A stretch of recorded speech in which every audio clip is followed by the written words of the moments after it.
Your house doesn't get messy all at once. It happens in moments. Kaya genichil is chujais. It happened to Jai Kasais, and nothing Jake a jacket placed on the chair instead of the hook, a cup left on the counter instead of washed, a book set down on the table instead of returned to the shelf. Multiply those moments by 100 days, and you have the home that exhausts you every time you walk into it. I know this precisely because I lived it. For nearly 4 decades, I grew up in Osaka in a home that was never dramatically cleaned because it was never dramatically dirtied. My mother and grandmother maintained order through small, constant, almost invisible actions that were simply part of how they moved through the day. Nothing special, no effort, just habits so ingrained they'd become reflexes. Then I moved overseas, built a life, got busy, and quietly abandoned every single one of those habits without noticing. By my late 50s, my house was a place I managed rather than enjoyed. I cleaned it in exhausting sessions that produced results lasting less than a week. The disorder always returned because the habits that prevent disorder had never been replaced with anything. I'm Keiko Nakamura. I'm 72, and what I'm about to give you are 15 habits, small, daily, requiring almost no time individually, that I rebuilt in my 60s and that changed my home permanently. Not the products I used, not the storage solutions I bought.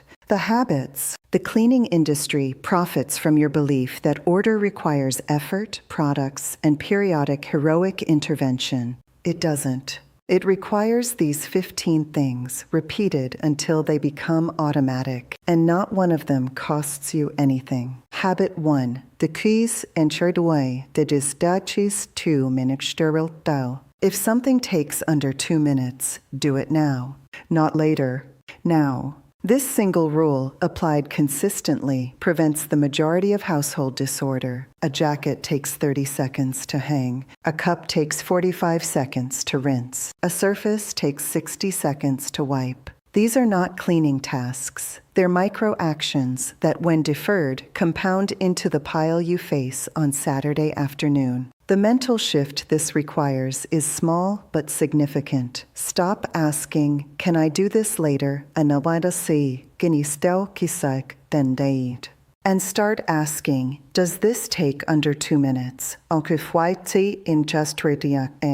If yes, it happens immediately. The later that never accumulates. The disorder that never builds. Habit 2. Make the bed the moment you leave it. This takes 90 seconds. The effect lasts all day. A made bed anchors the entire bedroom. Even if nothing else is perfectly in order, a made bed communicates that the room is cared for. Conversely, an unmade bed distributes a low-level sense of incompletion across the entire space and across the morning. My mother made her bed before she left the room, not because she'd been told to, because it was simply the natural completion of sleeping, the way closing a book is the natural completion of reading. I stopped doing this somewhere in my 30s and didn't restart until I was 63. The first week I did it consistently, my mornings genuinely changed. Habit 3. Leave the kitchen clean before you sleep. The state of the kitchen you wake up to sets the emotional tone of the morning more than almost anything else. A clean kitchen at 7 a.m. is an invitation. A sink of last night's dishes is an accusation. You haven't done anything wrong yet, haven't made a single decision, and you're already behind. The evening kitchen clean takes 5 to 10 minutes. Done tired, it feels like an effort. But it is an act of generosity toward your morning self. And thus en thou. Yer churtel. And when said one of the most effective ones available. My grandmother never went to bed with dishes in the sink. Not once in 60 years of housekeeping. Her kitchen was always ready for tomorrow before she slept. Habit 4. 1 in, 1 out. Every object that enters your home displaces something. The question is whether you choose what gets displaced or whether it simply accumulates by default. The one in, one out rule is simple. When something new arrives, a purchase, a gift, anything, something existing leaves. Not eventually. That week. This prevents the slow, invisible accumulation that turns manageable homes into overwhelming ones over years. This is not minimalism, it's balance. A home in equilibrium rather than one perpetually filling. Habit 5. Fold clothes immediately. Clothes left unfolded migrate.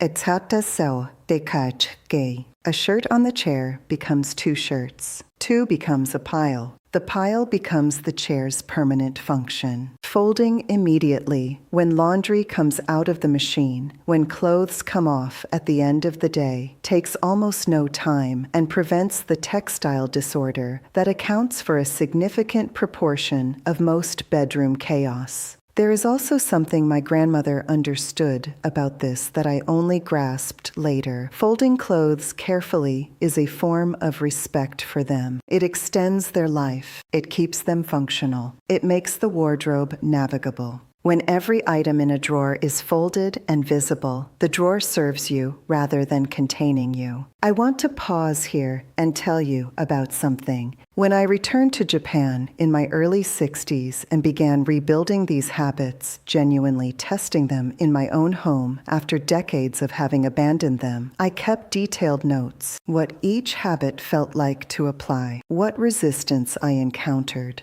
what changed, and in what order, and why. The difference between the home I'd been living in and the home that was gradually emerging. Those notes became a book. I called it Small Hands, Clean House, because that's what these habits feel like when they're working. Small hands, doing small things, constantly, making everything easier without any single moment of great effort. Several of the habits in this video have their own chapters in the book, particularly the ones that deal with the emotional side of maintaining order, which I think is the part nobody talks about honestly enough. Why we defer, why we accumulate, what we're actually doing when we put things down temporarily and never return them. It's in the pinned comment below this video. I hear from readers. Anne from the UK wrote to say she'd tried habit after habit from various sources without anything sticking, and reading the book was the first time she understood why the habits weren't sticking. Another daidis irtent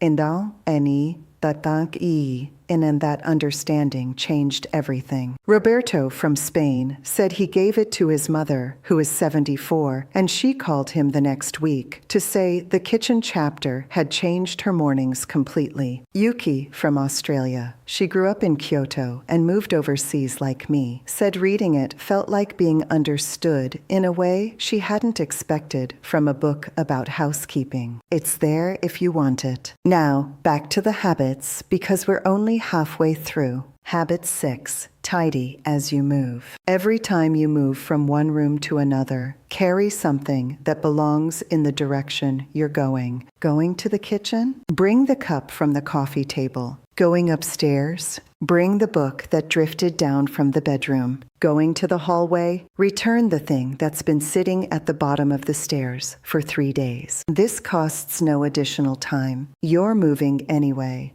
The object comes with you. Over the course of a day, dozens of small displacements are corrected without a single dedicated tidying session. The house maintains itself inside your regular movements. This is Kaizen applied to housekeeping. Nauntus pakeke achadasi megas chedachas achakastide. Continuous small improvement embedded in what you're already doing. My mother moved through her house this way without thinking about it. Objects didn't stay out of place for long because every movement was an opportunity to return something. Habit 7. Protect your surfaces. Surfaces are where disorder accumulates most visibly and most quickly. A clear surface can be dirty in minutes, one item placed carelessly, then another, until the surface is no longer a surface, but a storage area. The habit is not cleaning surfaces. It's kechikai enchakisachas tadekai chahajafursat.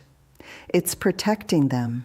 The moment something is placed on a surface that doesn't belong there, it goes back, not later. Before you leave the room, clear surfaces also transform a space visually and psychologically. The Japanese concept of maimekistai entrudi anjach sektantikmai anchatistek I, meaningful empty space, applies directly here. A surface with nothing unnecessary on it communicates calm. It gives the eye somewhere to rest. It makes a room feel larger and more orderly than it is. This is free. No product achieves it. Habit 8, the 3-thing evening rule. Before you sleep, return 3 things to their places. Just 3. On evenings when you're tired and the last thing you want is to deal with the house, 3 things is achievable, always. And 3 things per evening is over 1,000 objects returned to their correct places in a year. The cumulative effect of 1,000 small acts of order is significant.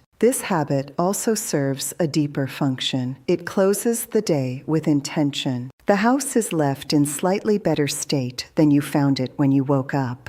That matters. It tells you and the house that today ended in care rather than in collapse. Habit 9, store vertically. Stacking creates disorder. Vertical storage creates visibility. When clothes are folded and stored vertically in a drawer, so each item is visible when you open it rather than buried under the one above, you can find everything immediately. Nothing is rummaged through, and accumulation becomes obvious. Things you don't wear stand out because you see them every time you open the drawer. The same principle applies to books, documents, containers in the kitchen. When items are stacked, the bottom items become invisible and effectively lost. When items stand vertically, everything is accessible and accountable. My grandmother stored vertically, not because she'd read about it anywhere, but because it was the logical approach to a small home. Visibility enables use. Stacking enables forgetting. Habit 10. Choose what you display, then defend it. Surfaces should be curated, not accumulated. What's visible in your home is visible constantly.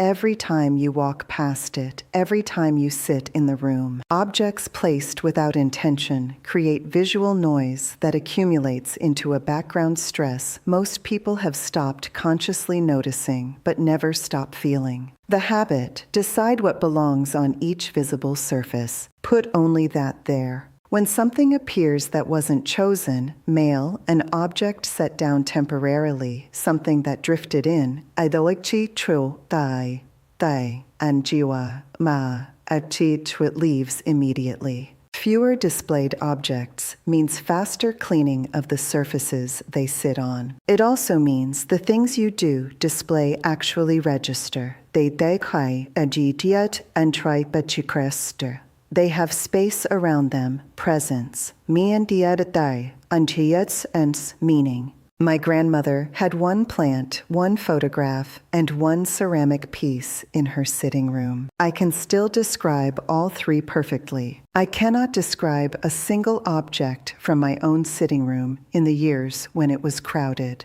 Habit 11. 1 place for daily objects. Keys, phone, glasses, wallet, medication, whatever you use and need every day. These need 1 designated place. Androches dei antiuda krechi androche dekratufi and tsatuga skirchi trail, and they return there every single time. I bakia to daktotisai.